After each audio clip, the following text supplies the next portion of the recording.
Ondas del Misterio presenta.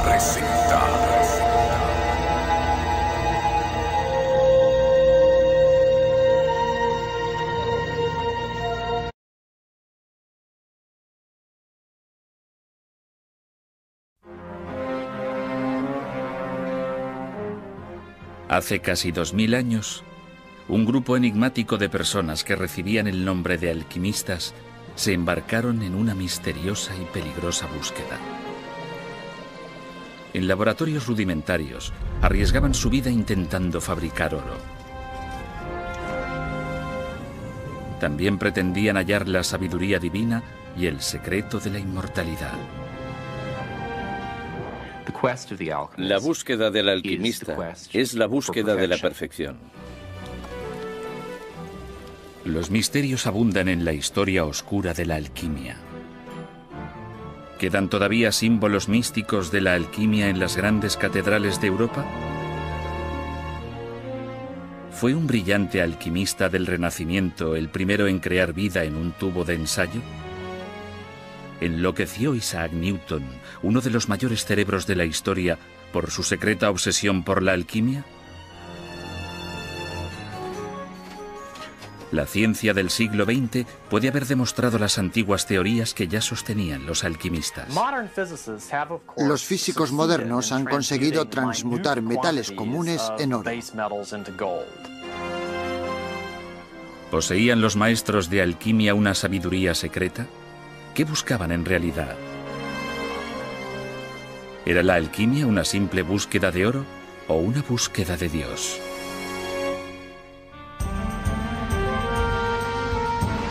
Alquimia, magia o ciencia.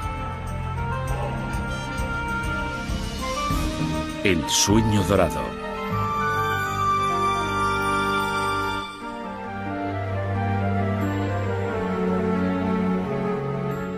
El oro, desde el principio de la humanidad, nos ha fascinado.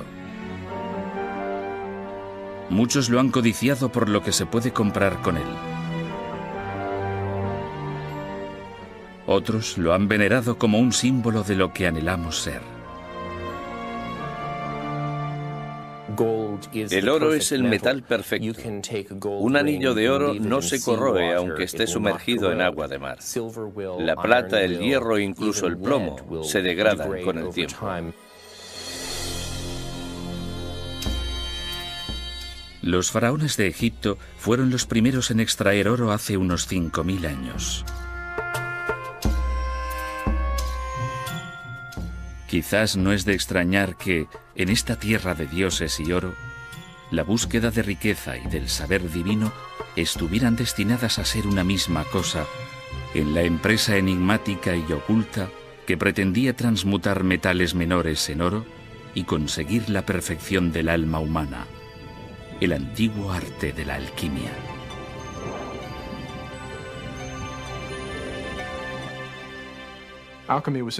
La alquimia se inventó en los primeros 2 siglos después de Cristo, en Alejandría, que está en Egipto.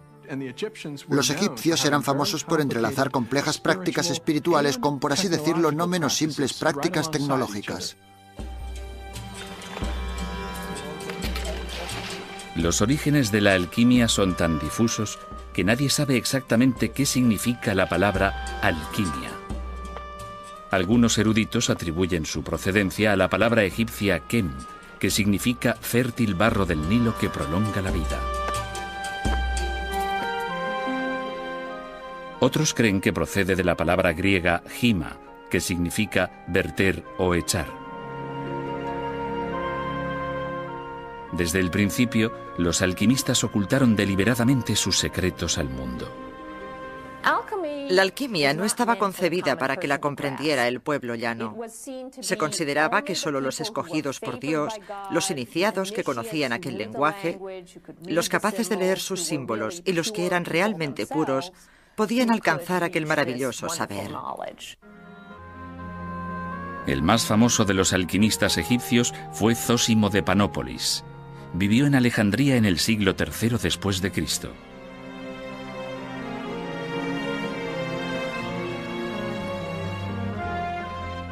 Fue el primero en describir el esquivo talismán todopoderoso que todo alquimista debía poseer para tener éxito en su empresa. Se trataba de un enigma mineralógico conocido como la piedra filosofal.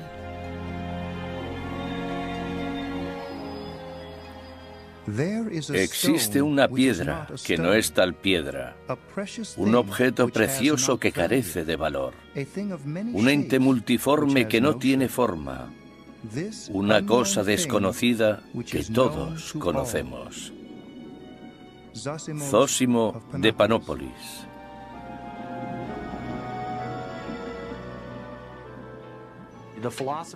Por lo general, la piedra filosofal se representaba como una sustancia muy densa, cristalina, de color rojo o amarillo, y se creía que con una insignificante porción de dicha sustancia se podía transmutar una gran cantidad de mercurio o plomo en oro.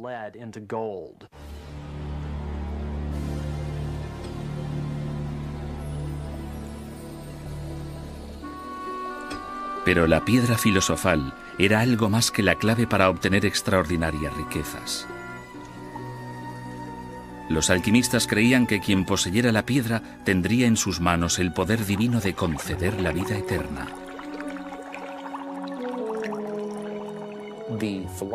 La piedra filosofal era la quinta esencia de la perfección. Todo cuanto la piedra filosofal tocara se convertiría en perfecto. Si se tocaba a alguien con ella, se transmutaba a esa persona en perfección.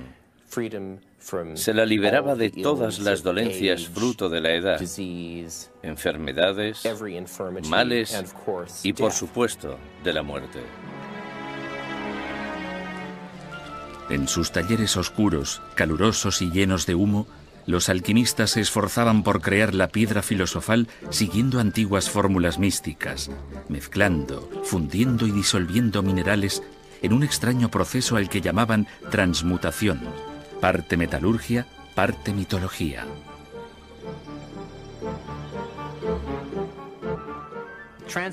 La transmutación se basa en la teoría de que los metales están compuestos por azufre y mercurio. También se creía que los metales preciosos estaban formados principalmente por mercurio. Por ejemplo, se consideraba que el oro era mercurio casi en estado puro con un poco de azufre, lo que le confería su color amarillo. Así pues, solo tenía sentido intentar fabricar el agente transmutativo, la piedra filosofal, a partir de mercurio. Pero los no iniciados no le veían mucha lógica al extravagante mundo de la alquimia. Los libros de alquimia escondían los secretos de la transmutación entre páginas indescifrables de imágenes violentas, eróticas y monstruosas.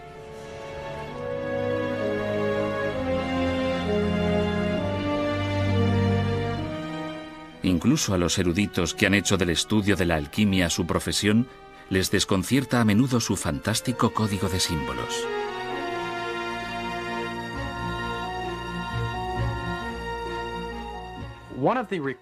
Una de las imágenes recurrentes más impactantes en alquimia es la imagen de un hombre y una mujer unidos en uno, un hermafrodita.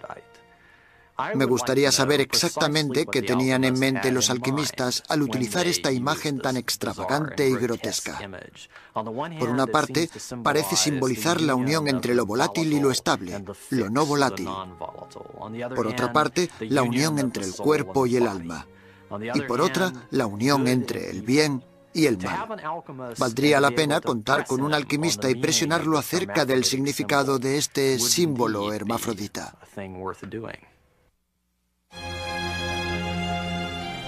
Bajo las imágenes arcanas de la alquimia yace un propósito extremadamente ambicioso.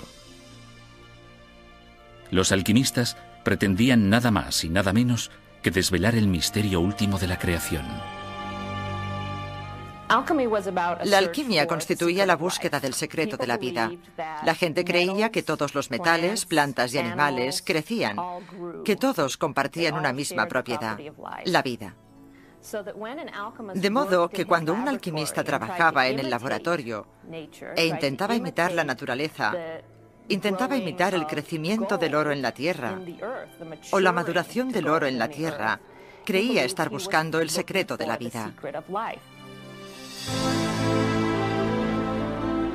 Los secretos de la alquimia perduraron a lo largo de siglos de caos, durante la caída del Imperio Romano y la decadencia de la civilización clásica.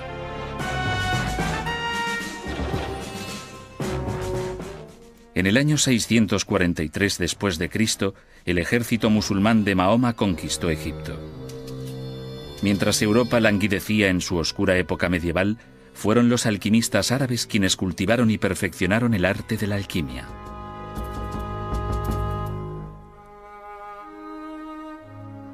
En el siglo XI, los grandes cerebros de Europa aprendían alquimia de sus iguales islámicos.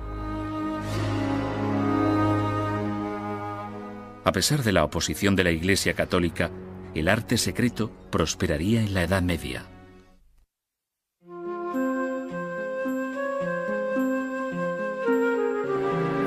El arte secreto.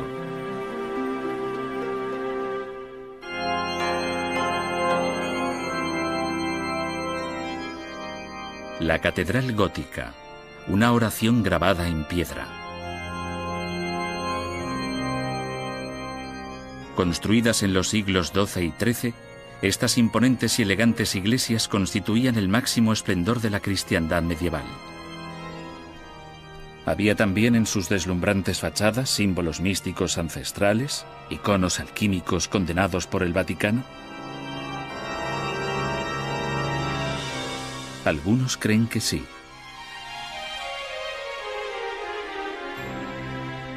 La Catedral de Notre-Dame de París. Cinceladas bajo las majestuosas esculturas de Cristo y de los santos, hallamos curiosas figuras paganas. Una mujer muestra un lagarto, al parecer rodeado por las llamas. Un soldado lucha bravamente contra enemigos invisibles. Una figura desconocida examina un frasco misterioso. Al igual que los símbolos cristianos, carecen de sentido, pero aparecen con frecuencia en la alquimia. No cabe duda de que hay símbolos alquímicos en Notre-Dame y en la mayoría de las catedrales. Si observamos los nichos de Notre-Dame o de las demás catedrales, encontraremos figuras con escudos que contienen imágenes. En una de ellas vemos a una mujer con un escudo en el que se observa una salamandra rodeada por el fuego. Las salamandras son animales acuáticos que segregan un líquido lechoso que las protege de las llamas durante un breve espacio de tiempo.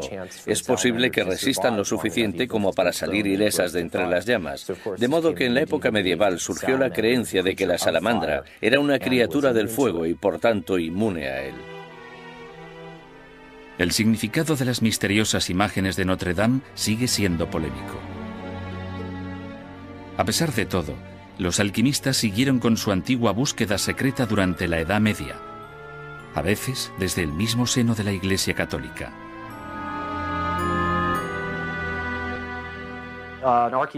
En una excavación arqueológica realizada en el Jardín del Louvre de París, se han encontrado instrumentos alquímicos en una letrina construida en el emplazamiento de un antiguo monasterio. Y los químicos han llegado a la conclusión de que, en efecto, se trataba de sustancias químicas con las que trabajaban los monjes.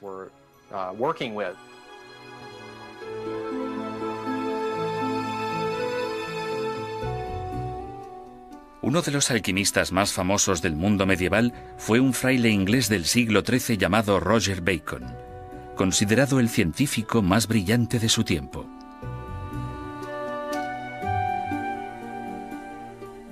A pesar de experimentar durante años, Bacon nunca logró fabricar oro, pero inventó algo que causaría un gran efecto en la historia: la pólvora.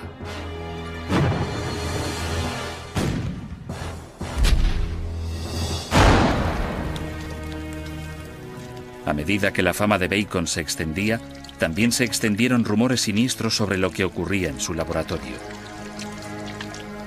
Se murmuraba que podía invocar al demonio y que había fabricado una cabeza parlante de metal y un espejo que predecía el futuro.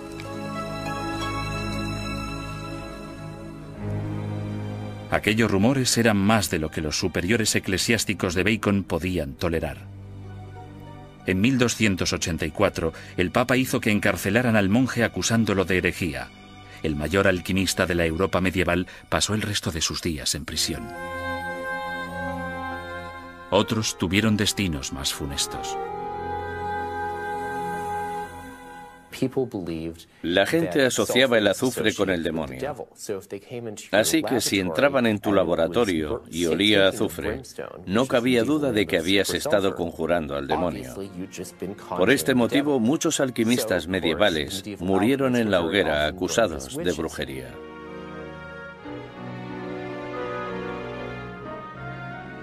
En 1317, 33 años después de que apresaran a Roger Bacon, el Papa Juan XXII decidió acabar con los alquimistas de una vez por todas. La alquimia queda terminantemente prohibida y aquellos que la practiquen serán castigados. Se les sancionará con el pago al tesoro público en beneficio de los pobres de todo el oro auténtico que hayan fabricado. Si no disponen de suficientes medios para hacer frente al pago, se les considerará delincuentes. Papa Juan XXII.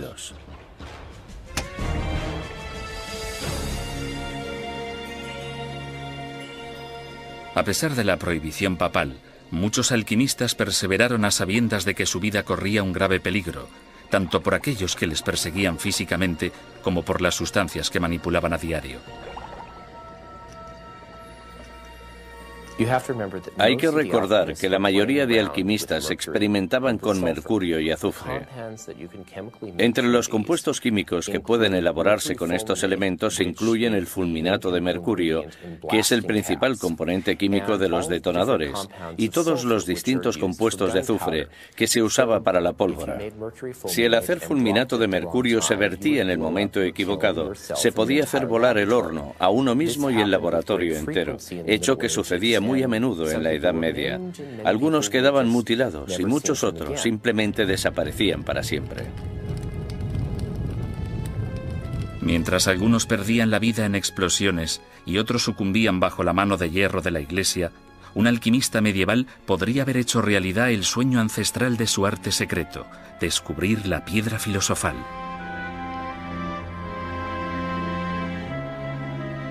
A mediados del siglo XIV, un humilde escribano, Nicolas Flamel, que vivía en París, se ganaba la vida modestamente copiando manuscritos. Durante décadas, intentó también descifrar los símbolos secretos de la alquimia.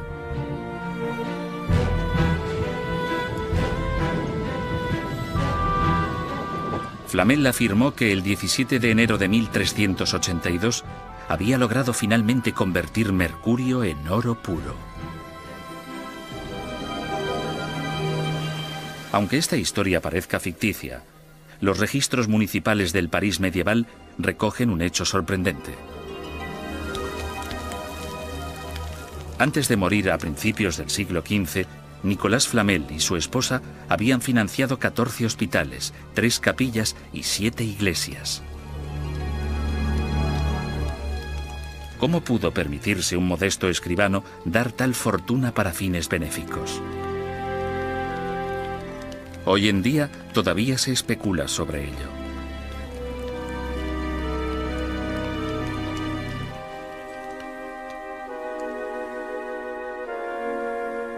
La leyenda envuelve incluso la muerte de Flamel.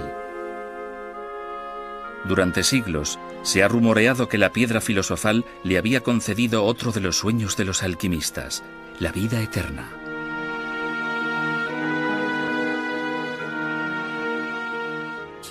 Él y su esposa desaparecieron. Sin embargo, durante años se les vio en ocasiones en Francia y en otros países. La gente aún decía, he visto a Flamel y a su mujer. Estoy seguro de que eran ellos. Y que tenían un extraño tono dorado en la piel y no habían envejecido, a pesar de que habían pasado 10 o 20 años.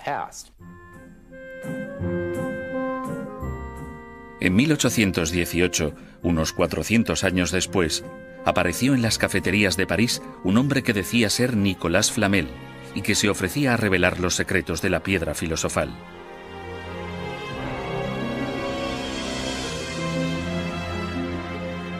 La leyenda de Nicolas Flamel quizás solo fuese una fantasía para mantener viva la esperanza y alentar a aquellos que trabajaban en vano por descubrir la tan ansiada piedra filosofal. Pero mientras los alquimistas se afanaban en secreto a riesgo de despertar la ira del Vaticano, los tiempos iban cambiando a su favor. La Europa medieval estaba a punto de transformarse en un glorioso renacimiento que celebraría la sed de conocimientos y el poder del hombre.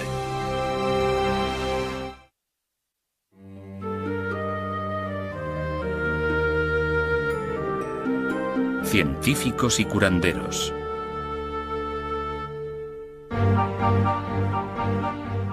A principios del siglo XVI, una nueva era ponía fin al antiguo mundo medieval. Tras siglos de humillación ante la religión, los europeos florecieron con la liberación del Renacimiento.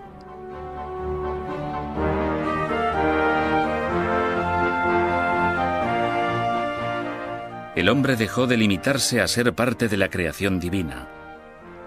Ahora, el hombre era el centro del universo y podía utilizar el poder de su mente con total libertad para explorar y conquistar la naturaleza.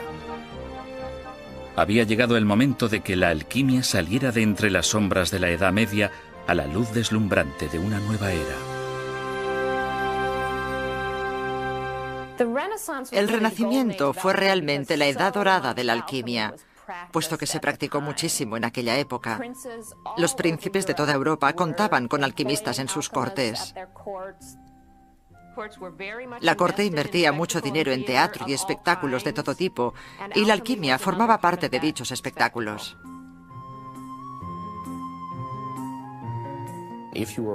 Si eras un noble rico, tenías que tener un alquimista en la corte. Era como tener un astrólogo, un gigante, un bufón, un enano o cualquier otra persona a tu servicio. Era necesario para guardar las apariencias. En la década de 1580, el emperador del Sacro Imperio Romano, Rodolfo II, uno de los soberanos con más poder de Europa, tenía más de 200 alquimistas a su servicio trabajando cerca de su palacio de Praga, en un estrecho callejón al que llamaban Callejuela del Oro.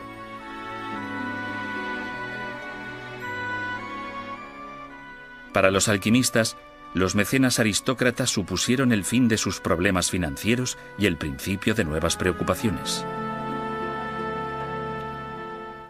El alquimista se encontraba en un gran aprieto, porque tenía que dar a conocer sus habilidades, pero a la vez no podía desvelar ningún secreto.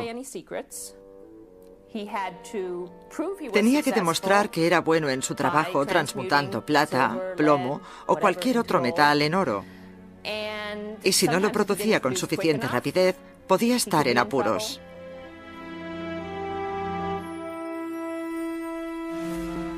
La historia recoge relatos espantosos de príncipes codiciosos que torturaban brutalmente a los alquimistas e intentaban forzarlos a revelar los secretos de su arte. Más de un alquimista se vio obligado a huir para salvar la vida al no materializarse el oro que había prometido. Sin embargo, a pesar de los riesgos que comportaba, el aliciente de vivir a expensas de un noble hizo de la alquimia una profesión popular en el Renacimiento y el fraude más habitual de la época. Si se examinan los registros legales, parece que en la mayoría de casos se torturaba y ejecutaba a los alquimistas por charlatanería. De hecho, sucedía con mucha frecuencia. Se les acusaba de producir oro falso en lugar de oro auténtico. El soberano evidentemente se enfurecía y ordenaba ejecutar al alquimista, por lo general en la horca, a veces dorada, vestido con ropas del mismo color. Una muerte simbólica apropiada para un alquimista.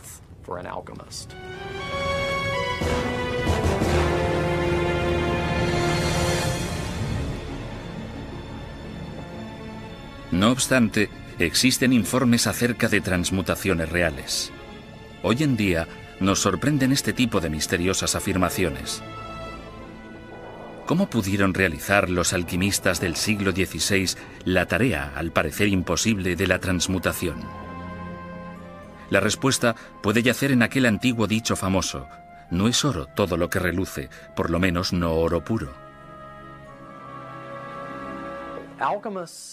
Los alquimistas sostenían que el oro era un metal pesado, de color amarillo y maleable. Podía convertirse en láminas. Era dúctil, es decir, que podía extenderse en alambres o hilos.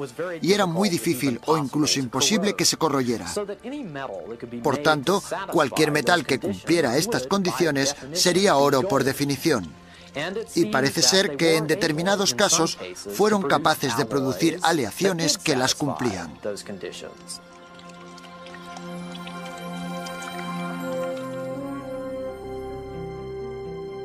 Encabezando este mundo tumultuoso de codicia, misticismo y engaño, destacaba el personaje misterioso de Theophrastus Bombastus von Hohenheim, más conocido como Paracelso.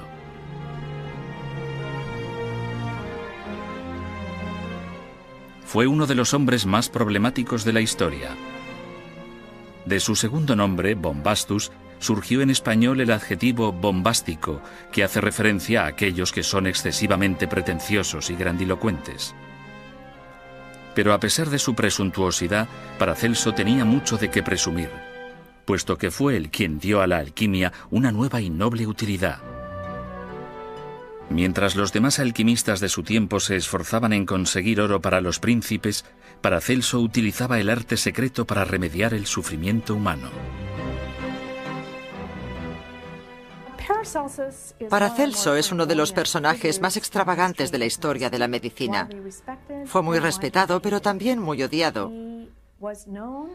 Era conocido por haber hallado cura a varias enfermedades que todo tipo de tratamientos tradicionales no habían conseguido remediar.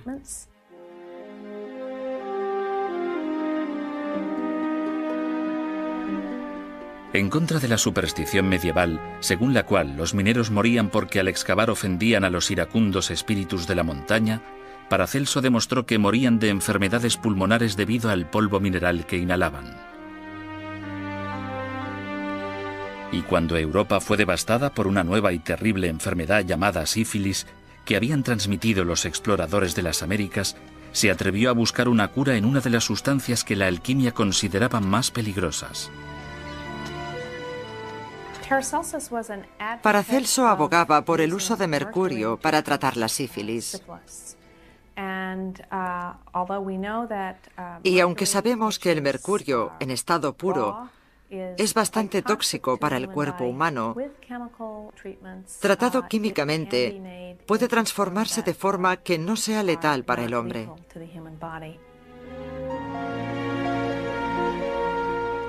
Los médicos han utilizado el mercurio para tratar la sífilis hasta el siglo XX. Se recuerda a Paracelso como uno de los mejores médicos de la historia, epitafio que podría haber escrito él mismo sin ningún problema, ya que él era el primero en vanagloriarse de haber creado vida humana.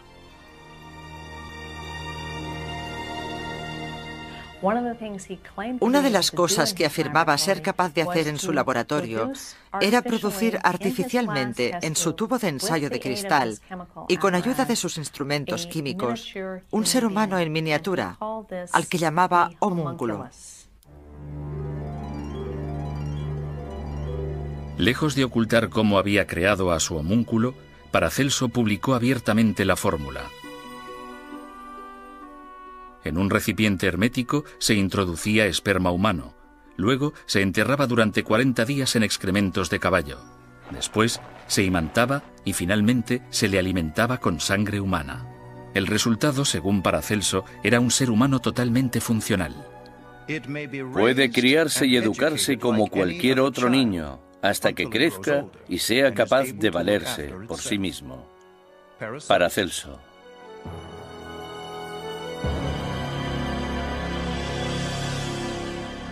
La noticia del homúnculo sacudió a toda Europa. Los enemigos de Paracelso, enfurecidos, le acusaron de creerse Dios. En cambio, los alquimistas que le apoyaban se apresuraron en crear sus propios homúnculos en los laboratorios. Muchos afirmaron haberlo logrado, pero extrañamente nadie mostraba su homúnculo, ni siquiera Paracelso. Al final, la altivez de Paracelso terminó por el temor de lo que había hecho, y dijo al mundo que había acabado con el ser viviente que una vez se había jactado de crear.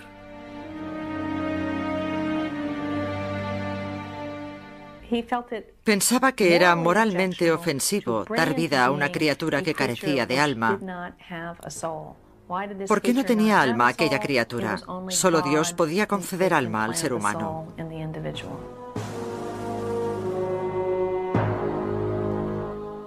Paracelso murió en 1541. Paradójicamente, su capacidad de innovación pudo ser el detonante de la posterior desaparición de la alquimia. En el siglo XVII, una nueva ciencia experimental inspirada en el trabajo de Paracelso estaba desprestigiando el arte ancestral. No obstante, aunque Europa se adentraba en la época de la Ilustración, los oscuros secretos de la alquimia no perdieron su atractivo.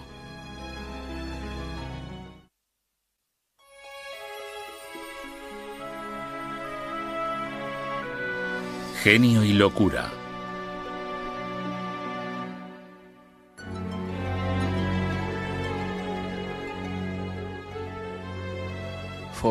Para cada acción existe una reacción igual y opuesta.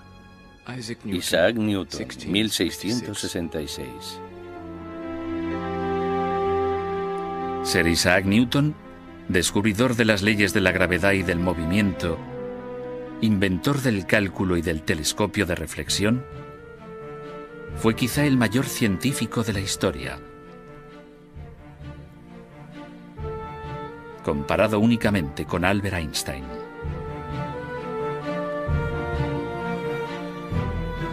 Newton se hizo famoso en vida por sus experimentos en física. Pero pocos sabían que Isaac Newton llevaba a cabo otros experimentos en secreto que ocultó obsesivamente hasta el día de su muerte. Isaac Newton era un apasionado alquimista.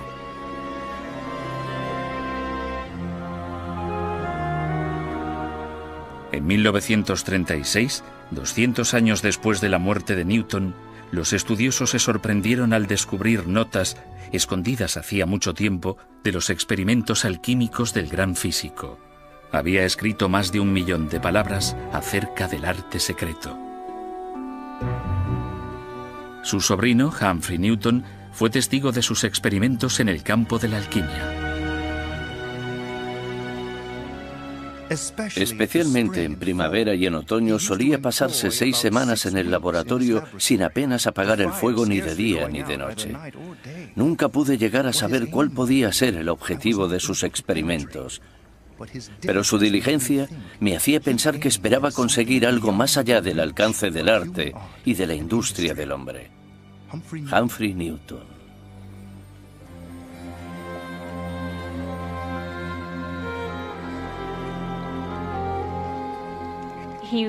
Creía en la filosofía mecánica, según la cual la materia solo está formada por partículas en movimiento, pero era demasiado limitada para él, y lo que realmente buscaba en la alquimia eran los principios vitales de la naturaleza, la vida secreta de la naturaleza, de la materia. Para él se trataba de una búsqueda religiosa.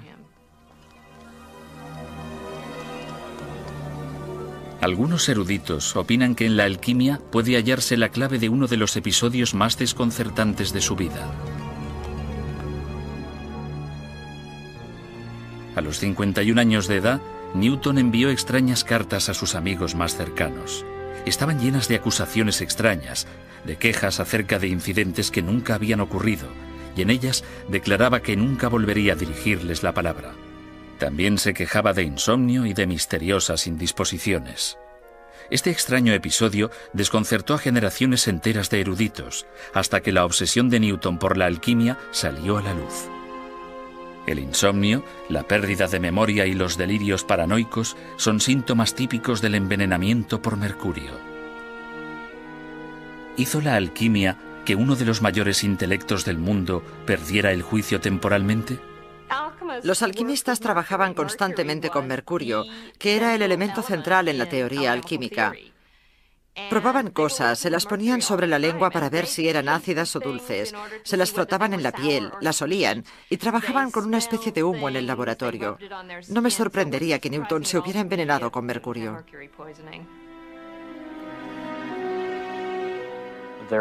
Existen pruebas obtenidas a partir del análisis reciente del cabello de Newton que demuestran que la concentración de mercurio era muy superior a la normal.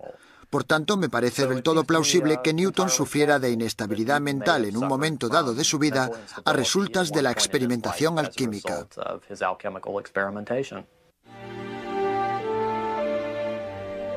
Isaac Newton se recuperó de su misteriosa crisis y vivió hasta la edad de 85 años. Murió en 1727.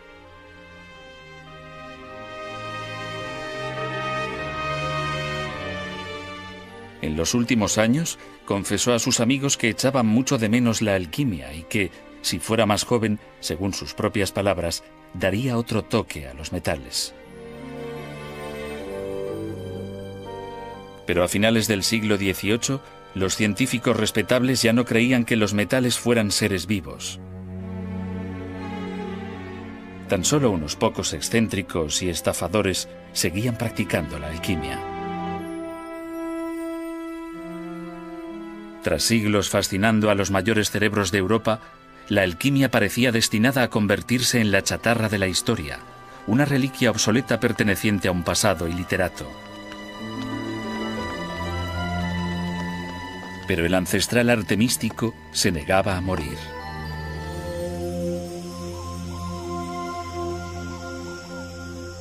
A principios del siglo XX, el antiguo arte de la alquimia parecía destinado al olvido.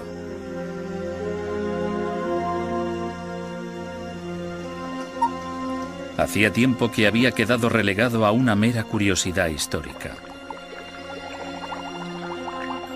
Pero entonces resurgió el interés por la alquimia de forma repentina en la década de los años 20, cuando uno de los cerebros más destacados de Europa hizo una declaración asombrosa. El psicólogo suizo Carl Gustav Jung, antiguo discípulo de Sigmund Freud, se había separado de su maestro para fundar su propia escuela de psicoterapia.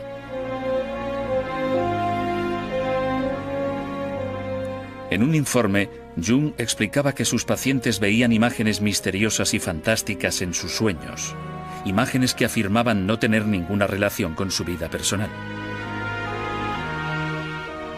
Durante años, Jung reflexionó sobre estos sueños, incapaz de interpretar aquellas imágenes, hasta que topó con los tratados abandonados hacía mucho tiempo de antiguos alquimistas.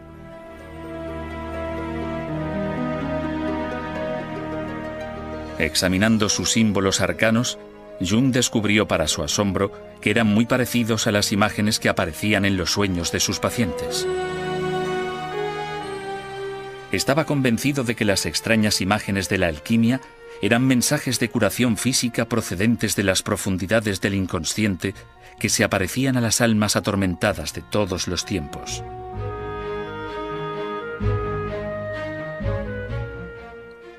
El simbolismo de la alquimia tiene mucho que ver con la estructura del inconsciente. Los sueños de los hombres y mujeres de nuestros tiempos contienen a menudo imágenes y metáforas que se encuentran en los tratados medievales. Carl Jung. Carl Jung dedicó el resto de su vida a desarrollar y defender su nueva y sorprendente interpretación de la alquimia como una escuela secreta de psicoterapia sagrada. Sus discípulos continúan su trabajo todavía hoy.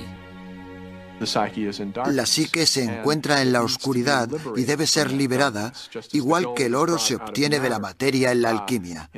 De modo que al ser liberada, al hacer consciente lo que es inconsciente, se está produciendo una especie de proceso alquímico. Es pues lo mismo pasar por el proceso del psicoanálisis que trabajar en el laboratorio hasta conseguir encontrar la piedra filosofal. Una vez que te encuentras a ti mismo, te conviertes en una persona autorrealizada. Has encontrado una piedra filosofal y tanto metafórica como psicológicamente has logrado alcanzar el estado de trascendencia. La interpretación psicológica de la alquimia de Jung sigue siendo controvertida. Pero Jung no ha sido el único pensador del siglo XX que se ha dedicado a la investigación de los misterios de la alquimia. En 1941, en la Universidad de Harvard, los físicos combinaron el poder de la era atómica con la ancestral labor alquímica de la transmutación. Mediante el recién inventado acelerador de partículas, bombardearon 400 gramos de mercurio con neutrones de alta velocidad y transformaron una minúscula cantidad de mercurio en oro. ¿Se trataba de la primera transmutación con éxito de la historia? ¿O simplemente demostraba que siempre había sido posible transmutar metales?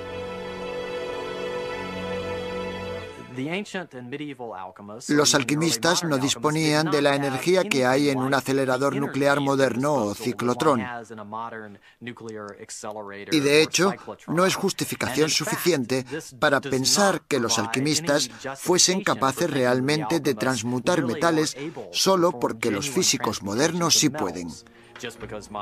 Pero, por otra parte, sí que ofrece una justificación actual de su teoría, de la creencia de que los elementos podían transmutarse.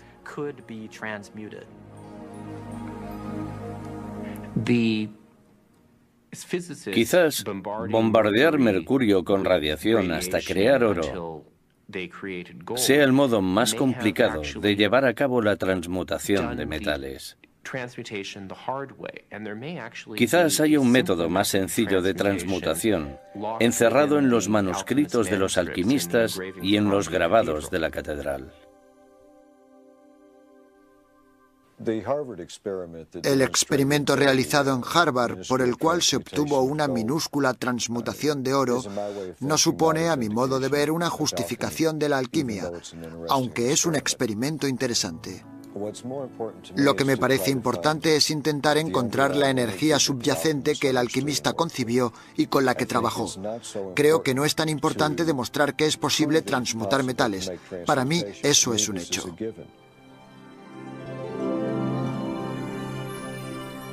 Aún hoy, hay quienes prosiguen la antigua búsqueda de la alquimia, presos de su atractivo, al parecer intemporal. Russell y Sue House son alquimistas contemporáneos. Para ellos, la alquimia no representa la búsqueda de riquezas, es la búsqueda de las verdades espirituales más profundas. Como alquimista moderno del siglo XXI no pretendo fabricar oro. Y no es porque crea que no puede hacerse. Creo que mi interés por la alquimia surgió cuando era niño. Era muy curioso y me gustaba la naturaleza. Pero también iba mucho a la iglesia y me gustaban las cosas que allí escuchaba.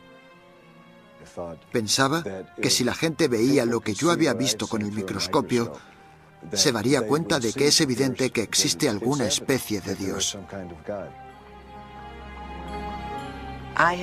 Para mí, la alquimia es una forma de viajar dentro de mí misma.